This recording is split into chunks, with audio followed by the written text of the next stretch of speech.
اٹھتے بیٹھتے جس جگہ اسے ماں باپ کا خیال آئے اس جگہ اسے ماں باپ کی مغفرت مانگنا چاہیے،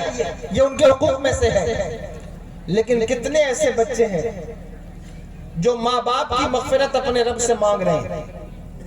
جنہوں نے جلسہ کرایا، پروگرام رکھا، وہ قابل مبارکباد ہیں، میں ان کو مبارکباد پیش کرتا ہوں۔ لیکن آپ غور کریں، کتنے ایسے لوگ ہیں جن کو اپنے ماں باپ کی عظمت کا، ان کے حقوق کا، ان کی مغفرت کا خیال ہے کہ یا اللہ میرے ماں باپ کی مغفرت ہو۔ کون سا ایفرٹ ہے زندگی میں؟ کتنے ایسے نوجوان ہیں جو اپنے ماں باپ کی قبروں پر ہفتے میں، مہینے میں ایک مرتبہ حاضر ہوتے ہیں۔ نشان مٹ گئے قبروں کے، پتہ نہیں ہے کہ کون کہاں دفن ہے، فاتحہ دینا خود آتا نہیں ہے، کبھی اصالِ ثواب قرآن پڑھنا خود آتا نہیں، تو کیسے دعا کریں، کیسے مغفرت طلب کریں؟ جو نماز پڑھتا ہے وہ دن میں 5 مرتبہ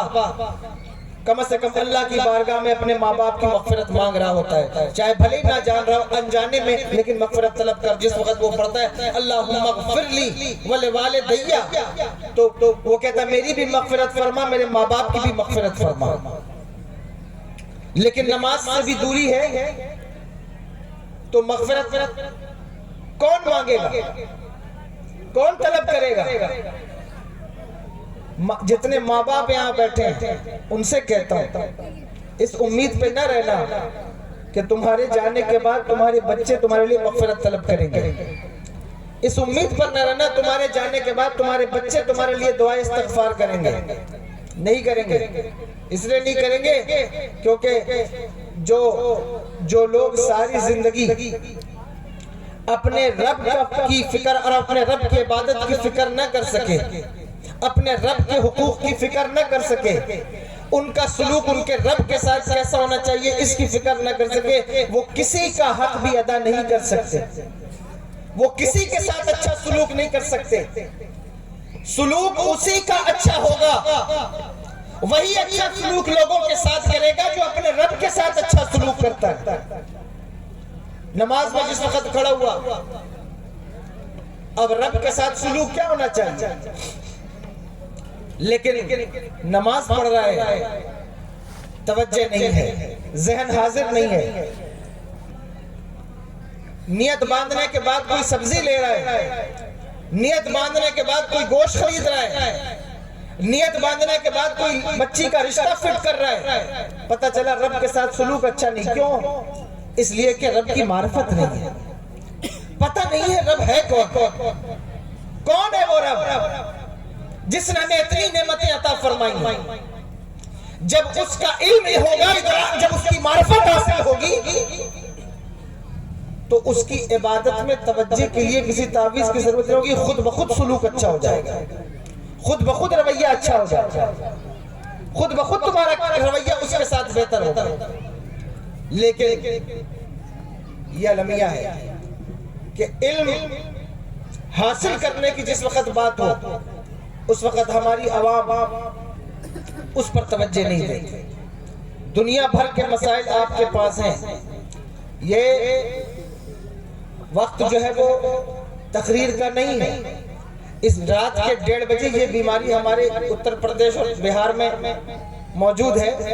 ورنہ آپ باہر جائیں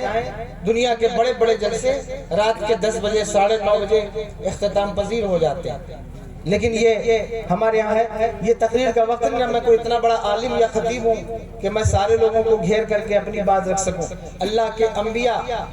دنیا میں آتے رہے، انہوں نے 9 سال تبلیغ کی، کسی نے 950 سال تبلیغ کی، تو 8 لوگ ایمان لائے، 18 لوگ ایمان لائے۔ تو میری یہ خواہش بھی نہیں ہے کہ جتنے لوگ آئیں وہ سب میری بات سن کر جائیں، لیکن خواہش یہ ہوتی ہے کہ ہر مجمع میں 2 4 10 20 لوگ ایسے ہوتے ہیں جو گفتگو سننے آئے ہوتے ہیں، جن کا مزاج یہ ہوتا ہے کہ ہاں ہمیں تقریر سننا ہے، تو میں انہی لوگوں کو سنانے کے لیے تقریر کر رہا ہوں کہ وہ لوگ میری بات توجہ سے سن لیں گے اور وہ اس سے کچھ فائدہ حاصل کر لیں گے، اس کی وجہ سے مجھے بھی فائدہ ہو جائے گا۔ بات کیا ہے کہ علمی بات کی جائے، علم کی محفل کھولی جائے، جی نہیں لگے گا۔ اس وقت کوئی شاعر آپ کے سامنے کھڑا ہو یا آپ کی لذت قلب و نگاہ کی تسکین کا سامان پیدا کیا جائے، آپ جی کھول کر بیٹھیں گے، کوشش کریں گے کہ جو ہے وہ ہم اور دیر تک اس کو سنیں، ملاحظہ کریں. لیکن جب کوئی آپ کی اصلاح کی بات کرے، آپ کو چاہیے کہ آپ پوری توجہ سے اس بات کو. میں نے ایک موٹیویشنل اسپیکر کو سنا، وہ کہہ رہا تھا کہ دنیا میں تعلیم یافتہ بننے کے لیے، دنیا میں ایجوکیٹڈ بننے کے لیے اگر مدرسے جانا ہوتا ہے، کالج جانا ہوتا ہے، یونیورسٹی جانا ہوتا ہے، تو جاہل بننے کے لیے کسی مدرسے میں جانے کی ضرورت نہیں ہے. جاہل بنانے کے لیے الگ سے کوئی کالج نہیں ہے، جاہل بنانے کے لیے الگ سے کوئی یونیورسٹی نہیں ہے. بس مدرسے جانا چھوڑ دو، خود بخود جاہل رہ جاؤ گے. دنیا میں امیر بننے کے لیے اگر محنت کرنا ہے، جدوجہد کرنی ہے، تو غریب بننے کے لیے محنت نہیں کرنا، بس امیر بننے کی کوشش چھوڑ دو، خود بخود غریب بن جاؤ گے. دنیا میں گاڑی کو اگر کسی چڑھان پر چڑھانے کے لیے ایکسلریٹ کرنا ہے، اسے پیچھے لانے کے لیے بیک گیئر نہیں ڈالنا ہے، بس اوپر چڑھانے کی کوشش چھوڑ دو، خود بخود پیچھے آئے گی. اس کی بات سے میں نے یہ بات اخذ کی کہ اگر اچھی محفلوں میں بیٹھنے کی آپ کی عادت نہیں ہے، علمی حلقوں میں